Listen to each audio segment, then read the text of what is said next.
बिस्मिल्लाहिर्रहमानिर्रहीम। नाज़रीन अस्सलाम वालेकुम। हाजिर खिदमत है डॉक्टर अब्दुल खान आज एक नए मौजू के साथ। और आज का मौजू है ब्लड प्रेशर की आगाही का दिन, जो हर साल 17 मई को मनाया जाता है। इस दिन के मनाने की इब्तिदा 2005 में वर्ल्ड हाइपरटेंशन लीग ने की थी। वर्ल्ड हाइपरटेंशन लीग के साथ दुनिया की 85 मुख्तलिफ एसोसिएशन मिली हुई हैं, जो उनके साथ हर साल इस दिन को मनाती हैं। इस दिन को मनाने का मकसद ये होता है कि आम पब्लिक को इस बात के मुताबिक आगाही दी जाए कि उनको ब्लड प्रेशर है। आपको पता है ब्लड प्रेशर एक वो डिजीज़ है जिसकी आमतौर पर अलामत नहीं होती, और जब तक उसकी आगाही नहीं होगी लोग ब्लड प्रेशर का इलाज नहीं करवाते।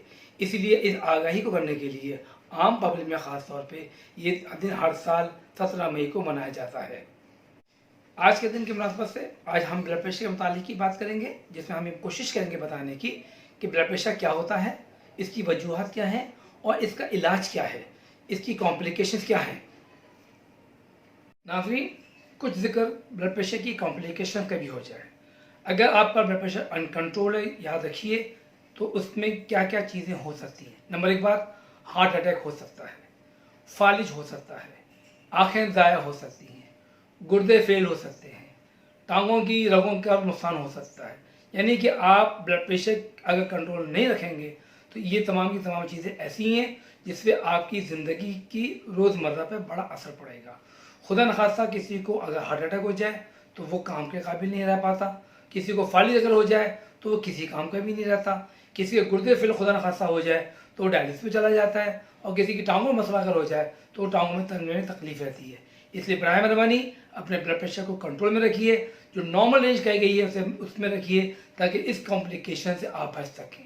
देखिए जी, ब्लड प्रेशर 140 से 90 अगर पॉपुलेशन में अगर है तो उसको हम नॉर्मल कहते हैं। लेकिन वो मरीज़ जिनको गुर्दों की तकलीफ है या जिनको शुगर की तकलीफ है, उनका ब्लड प्रेशर 130-80 से रहना चाहिए। ये कहा जाता है कि जितना ब्लड प्रेशर कम होगा उतना ब्लड प्रेशर ज़्यादा है।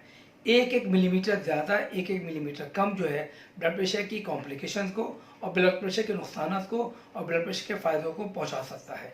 इसलिए हर मिलीमीटर ब्लड प्रेशर का ऊपर या नीचे होना मरीज़ के लिए फ़ायदा या नुकसान के बायस हो सकता है। पाकिस्तान हाइपरटेंशन लीग ने माज़ी करीब में एक सर्वे करवाया था, जिसके मुताबिक 50% से ज़्यादा पाकिस्तानी पॉपुलेशन जो है वो ब्लड प्रेशर का शिकार है। और सबसे बड़ा ख़तरनाक बात यह है कि 70% से ज़्यादा लोगों को पता ही नहीं है कि उनको ब्लड प्रेशर है। इसीलिए इस प्रोग्राम में हम ये चाहेंगे कि वो लोग जिनको ब्लड प्रेशर मालूम नहीं है वो अपने ब्लड प्रेशर को मालूम करें, ताकि उसका सही इलाज और दवा इस्तेमाल कर सकें। तमाम एसोसिएशन इस बात के पर मुत्तफिक हैं कि वो तमाम मरीज़ जिनका ब्लड प्रेशर 140 और 90 से नीचे है उनको हम नॉर्मल ब्लड प्रेशर कह सकते हैं। लेकिन अगर देखा जाए तो ब्लड प्रेशर की जो असल रीडिंग है वो 120 से 80 रहनी चाहिए। मगर वो मरीज़ जिनको गुर्दों की तकलीफ है या डायबिटीज़ है तो उनका ब्लड प्रेशर 130-80 से नीचे रहना चाहिए। देखें, ब्लड प्रेशर की दो बड़ी वजूहत हैं। एक वजह वो है जिसको हम कहते हैं एसेंशियल हाइपरटेंशन, जिसमें हमें वजह मालूम नहीं होती। ये बड़ी ताज्जुब की बात है कि 90% लोगों में ब्लड प्रेशर की कोई वजह मालूम नहीं होती, इसीलिए हम उसे प्राइमरी या एसेंशियल हाइपरटेंशन कहते हैं। दूसरी बड़ी वजह वो होती है जिसको हम सेकेंडरी हाइपरटेंशन कहते हैं। इस सेकेंडरी हाइपरटेंशन में कुछ ना कोई वजह मरीज़ के पास होती है। अगर उस वजह को कंट्रोल कर लिया जाए तो वो मरीज़ उस खुशनसीब में हो सकता है जिसको ब्लड प्रेशर की दवा खाने की ज़रूरत पेश ना आए।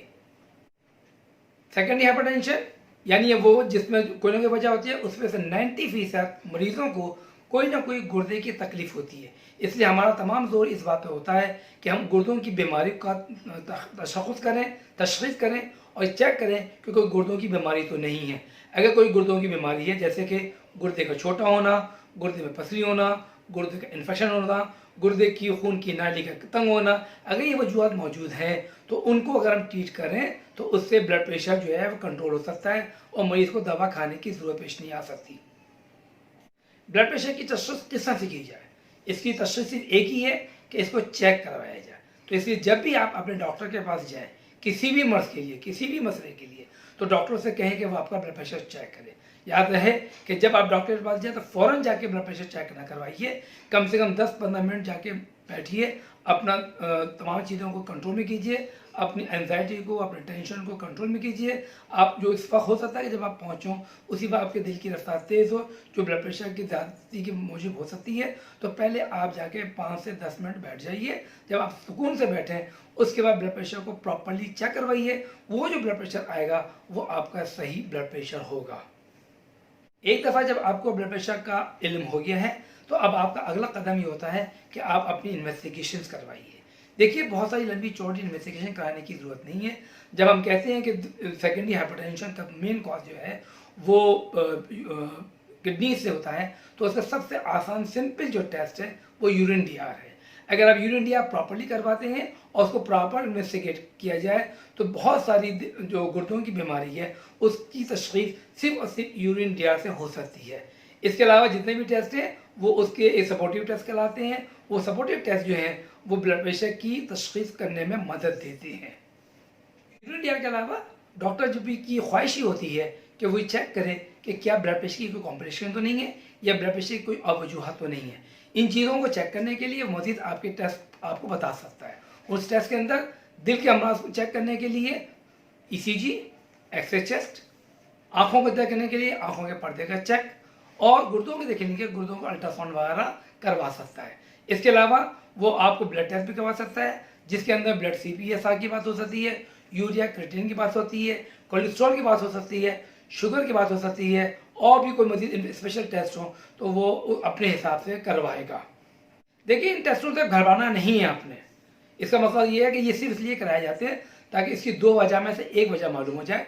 क्या ब्लड प्रेशर की कोई वजह मालूम है? अगर वजह मालूम हो जाती है तो उसका इलाज हो जाए, या ब्लड प्रेशर ने कोई कॉम्प्लिकेशन तो नहीं शुरू कर दी है। अगर ब्लड प्रेशर की कॉम्प्लिकेशन हो जाए तो सही इलाज किया जाए। इससे जब तशख़ीस अच्छी तरह होती है तो उसका इलाज भी बेहतरीन हो सकता है। तो बराए मेहरबानी जो भी कोई डॉक्टर कोई आपको इन्वेस्टिगेशन के लिए कहे तो आपसे परेशान मत हों और ये मत सोचें कि इतना क्यों करवा रहा है, क्योंकि ये हो सकता है कि वन टाइम आपकी इन्वेस्टिगेशन हों। एक दफ़ा जब आपकी ब्लड प्रेशर तशख़ीस हो जाती है और उसके मुताबिक तमाम इन्वेस्टिगेशन हो जाती हैं, अब डॉक्टर आपको दवा तजवीज़ करेगा। देखिए, जो भी वो दवा आपको तजवीज़ करेगा वो दवा आपने ज़िंदगी भर खानी है। इस दवा में कमी बेशी सिर्फ और सिर्फ डॉक्टर करेगा। मैं पहले भी अपनी वीडियो में ये कह चुका हूँ कि दवा की तब्दीली कमी बेशी बराए मेहरबानी सिर्फ और सिर्फ डॉक्टर के मशवरे से कीजिएगा। अगर आप अपने मशवरे से करेंगे या किसी और के कहने से करेंगे तो हो सकता है आपको इस वजह से नुकसान पहुंच जाए। नुकसान से बचने के लिए अपने डॉक्टर की हिदायत पर मुकम्मल अमल कीजिए ताकि आपको नुकसान का एहतमाल ना रहे।